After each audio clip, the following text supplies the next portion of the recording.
obviously we here in the kitchen, it feels tight, especially for a home this size. Right. But in these older, early 1900s homes, everything was more compartmentalized. It's a traditional feel. So, you got the kitchen here, and then this would be like the nook/butler pantry, right? So what I like to do is kind of walk around, because kitchens and master en-suites sell the properties, you know what I mean? So, and for those of y'all that don't know, a master en-suite is simply a bedroom that has a bathroom connected or inside of it, okay?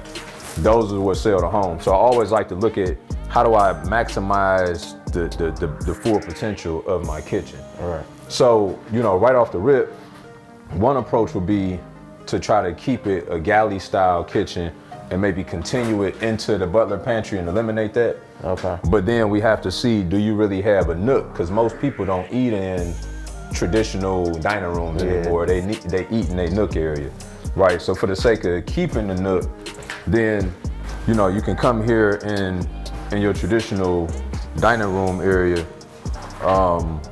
which is kind of two-part right here. I guess this could be like a study over here and then dining room here. But you could look at possibly taking this wall out and then opening that kitchen up and putting an island here to connect both spaces together. Gotcha. If I were to take out this wall, it would be kind of weird for this still to be closed in. Yeah. Right? So I would look at what could we do to maybe open all of this up, or at least eliminate that wall and make somewhat of a pass-through from here to that room. What'd you think about that? Yeah, I would probably just put the passway.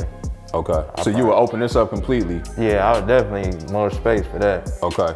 I would probably just put a passway for that. Okay. For sure. Because it's still kind of cutting off the living room. We already got another open way this way. Yeah. You don't want too many traffic ways, but it's a good flow of traffic to be able to come all the way around, so. Right. I would definitely just put an alleyway in that way. Okay. Maybe a little arch door or something. Okay. Give it still look. So let's walk on this side. So when you look at, the living room, more than likely, television is gonna go up here. Right. So when you think about, the use of each wall in a space, you got these beautiful arch windows that that's gonna be a focal point looking out. This wall over here essentially would just be for the sake of being the back to some furniture. But if your television's gonna be there, you probably gonna route your furniture differently in here. Yeah. Right? So in that case, I agree with you. I mean, we could eliminate that wall over there, and then, maybe I would personally make this a larger pass-through. You make it larger? Okay. Yeah, I would make it a little bit larger, only because that way, because the kitchen, right, on the other side of this wall is gonna come out to probably about right here when you add in that island. So if you had this as a pass-through, it'll open up the dining room into the kitchen a little bit as well. So you get that feel that everybody is kind of interconnected, you know what I mean, in that process. Gotcha, okay. Okay. Another thing, whenever I'm looking at properties, and this is how I'm doing it remotely, okay, is in the photos, if I see radiators, then I automatically know there's probably a boiler, right? So those are all the keys that a lot of people don't cue in on. If I see floor vents, then I know it should be forced air. If I see radiators, I should already know it's a boiler. I'm going into it assuming if I'm gonna put in forced air and central air for heat, and then, for AC, that I'm gonna have to convert from a boiler to a forced air system. So I'm already knowing it's gonna probably run me about 15 grand. Yeah. Right? Especially if it's 3 floors, you're gonna have to put in 2 units, one upstairs on the 3rd floor to push down, and then one in the basement to push up. Gotcha. Okay. So those type of things are what I look at. I also like to keep the same traditional theme on the baseboards. So I take them all off, but I'll go back with the 5-inch. Gotcha. You know what I mean, versus the 3-inch Pro Pack. That's same for the ceiling too though, right?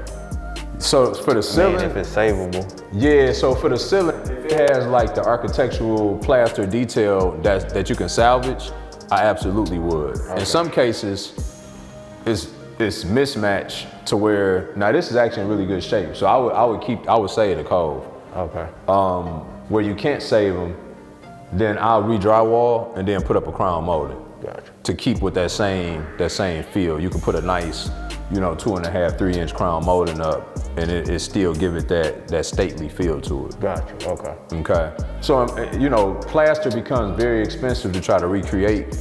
So, if you got a lot of plaster work, chances are from it being cost effective and time effective to just take it all out and then drywall it up and then just put the crown molding back. Gotcha. Okay.